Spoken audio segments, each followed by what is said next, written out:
Now is Georgia Congressman Buddy Carter. Congressman, good to see you. Thanks so much for being here this morning. And I know the Senate wraps up for the year on Thursday. Are you expecting anything to get done on this? Well, I certainly am going to be in support of the health care bill that is before us now. And certainly the negotiations are continuing on. But I think that the bill that the leadership in the House has put forward is a good start. It's not the end all, but it is a good start. Let's face it. Democrats have ruined health care in America, and we've got to fix it now. This is a good start to give us some immediate relief and to help us to start on the path of fixing health care. And we've got to do that. Let's face it. We're talking about subsidies here, and any time the federal government has to subsidize a program, it tells you it's not working. And Obamacare, the Unaffordable Care Act, it's not working. We've got to fix it, and this is a start to doing that. Yeah, but I mean, look, it's obviously the Democrats want to extend this for 3 years, and they want what they want, or they will do a government shutdown, which is what we just saw, the longest in history. Are you expecting that to happen in January if nothing gets done? Well, it wouldn't surprise me with the Democrats. Let's face it, Chuck Schumer, John Ossoff, and the liberal Democrats in the Senate, they use our troops, the WIC and the SNAP beneficiaries, as leverage in order to try to get health care for illegal immigrants. Yeah. And that is despicable, and that is something that we cannot tolerate. We've got to fix health care in America. The Democrats have ruined it with the Unaffordable Care Act. Now, we need more competition in the workplace. I appreciate what the president has proposed here, and sending the money to individuals and health savings accounts or vouchers to buy insurance, as opposed to sending it to the insurance companies. That is not working, obviously. Yeah. We need competition in the marketplace. That's what will bring prices down. Well, it's extraordinary to me, Lee Carter. Let me bring you in on this because, you know, it's the Democrats' high-priced health care that is part of this, you know, affordability crisis. And yet they were able to get this affordability theme and sort of wrap themselves around it as if they are the only ones thinking about reining in inflation. Meanwhile, this was President Trump's priority when he stepped into the Oval Office for the second time. I mean, it is a fascinating messaging jiu-jitsu move. Yeah, exactly. Jiu-jitsu is a good word for it, yeah. I think it's really important that we just take a step back and understand what's going on, because for the first time in 20 years, health care is the #1 financial concern of Americans. The Affordable Care Act has never been more popular than it is today.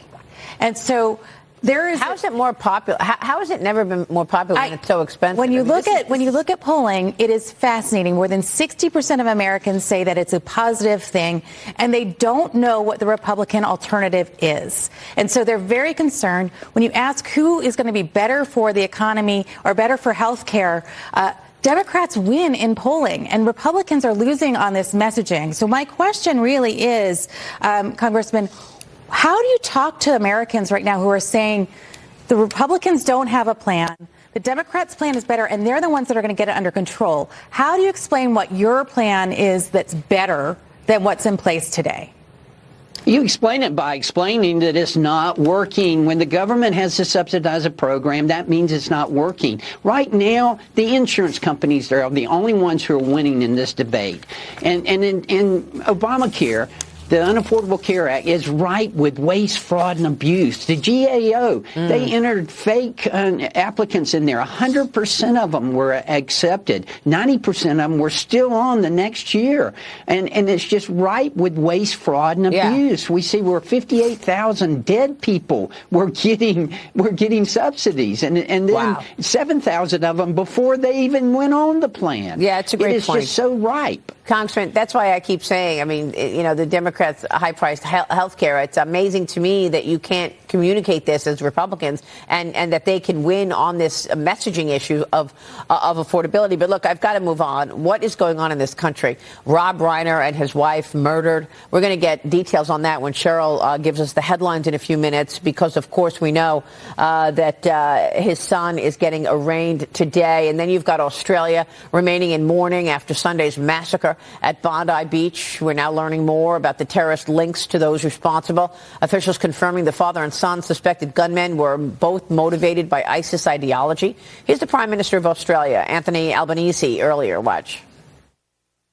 It would appear that there is evidence that this was inspired by a terrorist organisation, by ISIS, including the presence of Islamic State flags in the vehicle that has been seized are a part of that. Radical perversion of Islam is absolutely a problem. 15 people were killed at that Hanukkah celebration, 25 people still in the hospital this morning, 10 in critical condition, and 3 of them are patients in a children's hospital, Congressman. Your reaction to what we saw in Australia, where once again we are looking at anti-Semitism?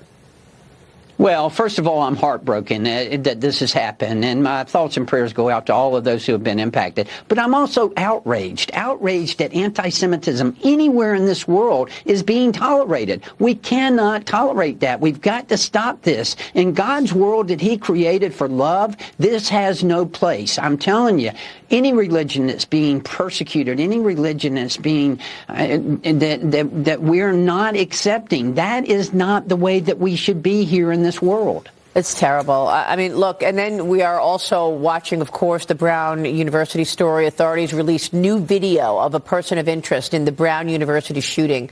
That shooting left 2 people dead, 9 others injured. The suspect was seen just a few hours before shots were fired at the school's engineering building.